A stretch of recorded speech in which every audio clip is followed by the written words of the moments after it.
Okay அக்கா, லாஸ்ட்டாக ஒரு பாட்டு.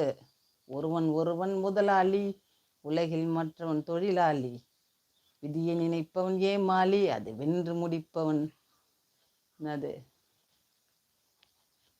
முதலாளியா? பூமியை வெல்ல போர்க்களம் எதற்கு, பூப்பறி என்ன பூமியை வெல்ல ஆயுதம் எதற்கு, பூப்பறிக்க போர்க்களம் எதற்கு, ஒருவன் ஒருவன் முதலாளி. எனக்கு தெரியாத பாட்டை தான் நீ பாட சொல்லுவ. சந்தோஷம்.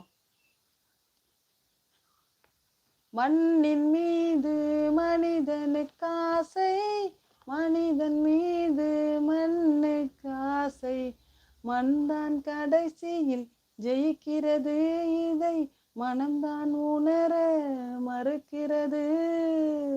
கையில் கொஞ்சம் காசு இருந்தால் நீதான் அதற்கு முதலாளி, கழுத்து வரைக்கும் ஆசை இருந்தால் அதுதான் உனக்கு முதலாளி. எனக்கு தெரியல, தெரிஞ்ச வரைக்கும் பாடிட்டேன். ஓகேவா? சந்தோஷமா கேட்டீங்களா?